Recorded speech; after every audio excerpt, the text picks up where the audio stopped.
Jesus está falando com um grupo de saduceus, que eram pessoas das Escrituras. Eles eram sacerdotes, a maioria deles. A maioria era da tribo de Levi, a maioria de famílias sacerdotais, aristocráticas, eminentes, respeitadas e ricas. Muitos desses saduceus eram homens ricos, além de serem grandes acadêmicos teológicos, assim eles se consideravam de acordo com as doutrinas deles, mas eles eram seres das doutrinas deles, das sistematizações, e que eles tinham montado e construído uma teologia para eles. Porque vocês vejam o esforço que esses caras tinham feito para construir um sistema ético-espiritual que prescindisse de quase tudo acerca do que a Escritura era explícita e era óbvia. A Escritura era óbvia desde o início sobre a existência de seres de outra natureza, outra energia, outra dimensão, extraterrestres, usando a linguagem correta. Ela já começa mencionando um querubim no Jardim do Éden. Depois disso, a gente ouve falar de uma quantidade frequente de anjos. Anjos, Benai Elohim, que possuem as filhas dos homens, anjos livradores, anjos salvadores, anjos conselheiros, anjos exortadores, anjos lutadores, guerreiros. O Velho Testamento está lotado disso.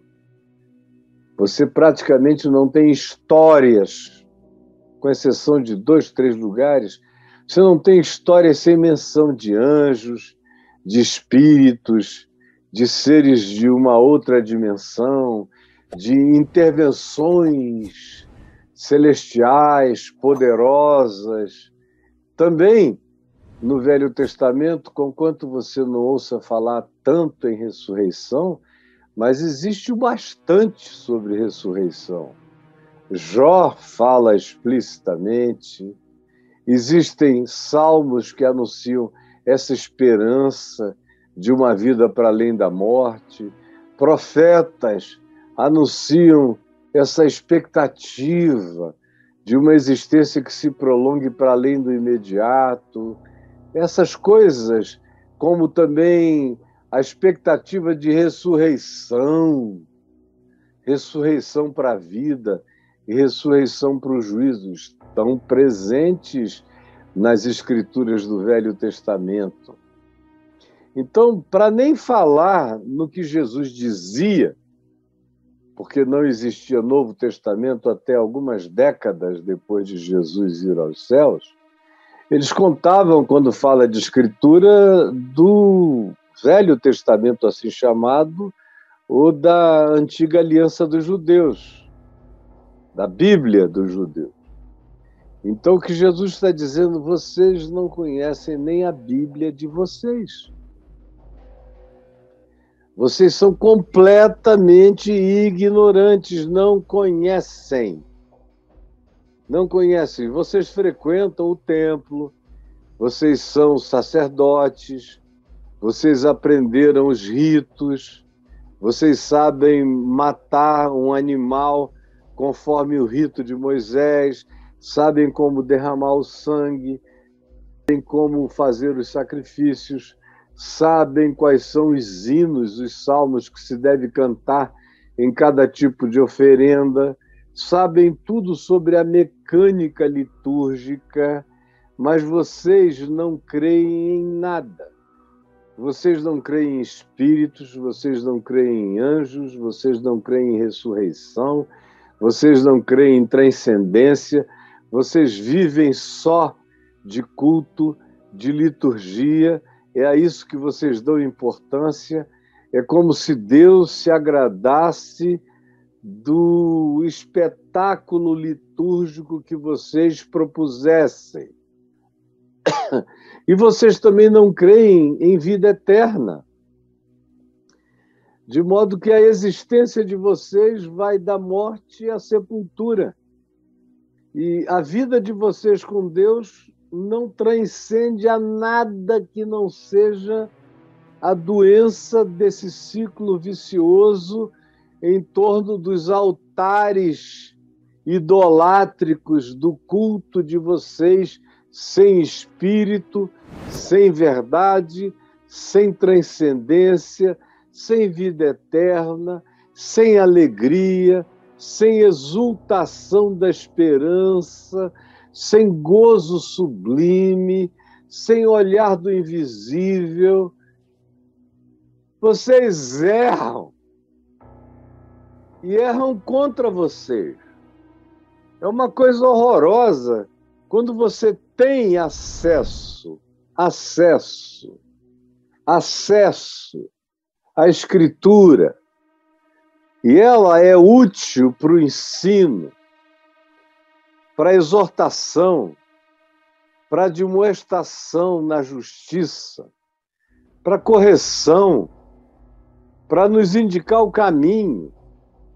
E ela que tem essa utilidade tão extraordinária, essa riqueza, a ponto de Paulo posteriormente dizer: toda a Escritura é útil, carrega a sua utilidade. Elas foram escritas por homens que foram enviados da parte de Deus, movidos pelo Espírito Santo. Então elas carregam inspiração, provocação para cada geração melhorar.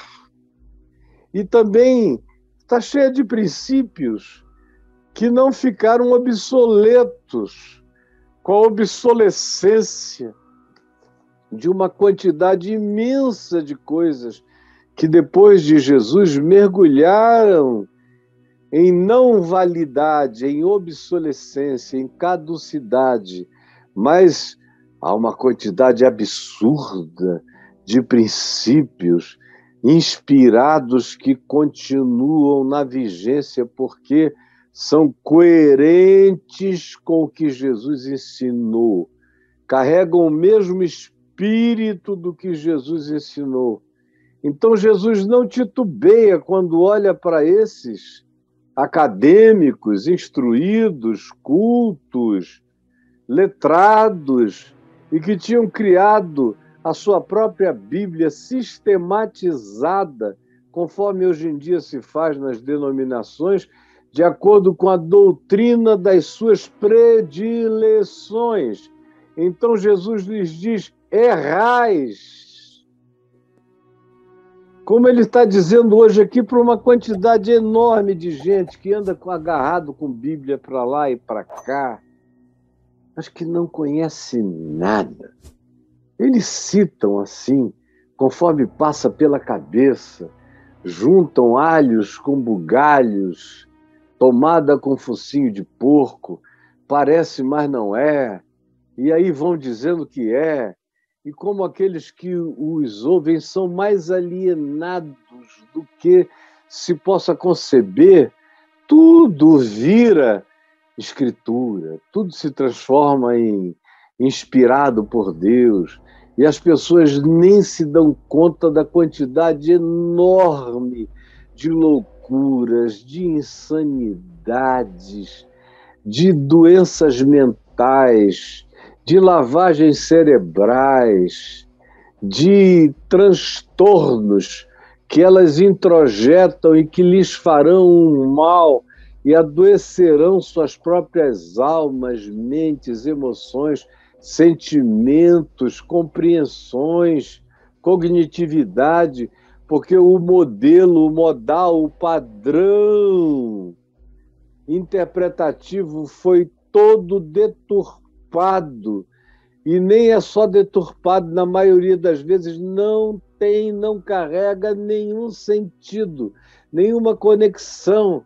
é tudo espaçado, desconectado, louco. As pessoas têm um caleidoscópio, elas pegam o que elas querem para aquele dia e nada tem sentido com coisa alguma, muito menos com a vida. Errais. E eu prefiro ser alguém que erre em qualquer outra coisa na vida. Caio, você cometeu um erro de português, isso é normal. Um erro falando inglês, normal. Um erro enunciando um princípio científico, acontece. Um erro de interpretação de qualquer que seja o saber pode acontecer, não tem nenhum problema. Agora, eu não quero errar, é na Escritura. Na Escritura eu não admito errar. E a minha oração há 50 anos é essa. Acima de todas as orações que eu fiz na vida, com regularidade, está essa. Senhor, eu te imploro que tu não me deixes errar na compreensão da tua palavra, da Escritura, daquilo que inspiraste e que está na vigência para mim e para todos os homens. Não deixa que eu erre em qualquer interpretação na existência, mas me salva de errar naquilo que é pivotal, naquilo que é a colunata, naquilo que é o fundamento, naquilo que seja a pedra angular, a pedra de esquina, a pedra de prumo, a pedra de nível dessa edificação mental e espiritual. Não me deixa errar, não me deixa pender, não me deixa perder o alinhamento.